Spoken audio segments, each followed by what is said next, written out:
looking out on the morning rain. I used to feel so uninspired, but when I knew I had to face another day, Lord, you made me feel so tired. Greetings, fam. I spent most of my morning and the majority of my afternoon watching Aretha's funeral. And I thought I'd share with you guys some of the highlights. Peep the hearse. This is a 1940 Cadillac LaSalle. And it's also the same hearse that was used to transport Martin Luther King and Rosa Parks. Ariana Grande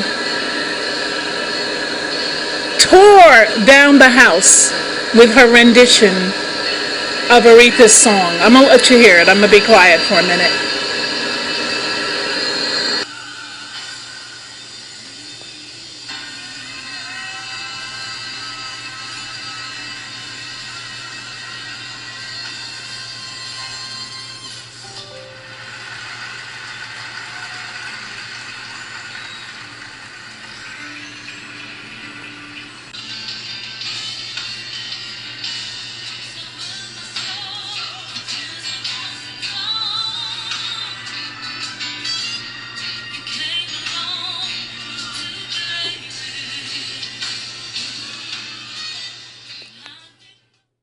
Personally, I don't think they should allow family of the deceased to come up and try to perform because it is a very emotional time. However, I guess her son, who is here, one of her sons, I believe this is Edward, and he must have decided himself that he wanted to sing for his mama. And this was the song that he chose.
One of my personal favorites to speak at the funeral. There were so many people who spoke at this funeral and so many performances.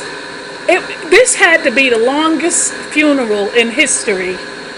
But at any rate, one of my favorites was Bill Clinton. He got up there and talked about how when him and Hillary were in college, they were listening to Aretha. I don't know how true that is, but his speech was pretty heartwarming nonetheless. Ceremony's been very the talent, so I show up a little early. And I was like a grade school kid. Here I am, gray-haired guy. So sure enough, she heard I was there and she summoned me back. And she's sitting there, obviously desperately ill. Gone. She stood right up and said, "How you doing, baby?" I said, "Well, I'm doing better now." So right when I thought I might need to just take a nap because I was tired from all these hours of viewing, Here comes my girl Chaka, and she did one of my favorite songs, Going Up Yonder. So I had to let y'all see this performance.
For those of you who like to know about things like this, well, Aretha was laid to rest in a gold-plated casket. It's called the Promethean model, and apparently it has a velvet interior, 24-karat gold-plated exterior, and it is handcrafted. I understand it takes 2 weeks to make. And this is probably why, even though Riri died on the 16th, they didn't have the funeral until the 30th, because they had to wait for this gold casket to get completed. Nonetheless, it's quite beautiful to look at, but it's not going to take her to the pearly gates. It's just for show. And speaking of for show, now some news media tend to be pretty tacky, and there was one in particular that got a shot of her in the casket. So you can see hair, makeup on fleek. And there's our Aretha, she's who we originally called Riri, by the way. So those of you who want to say, oh, that's Rihanna's name. No, it ain't. Way back in the day, we were calling Aretha Riri. Anyway, that's her in her going away photo. And I just want to say, rest in peace, Queen. Rest in peace. And I'm going to say a prayer for you. I'm going to say a little prayer for you, that you get to meet our Creator. God bless. Thank you, fam. Till we talk again. Bye.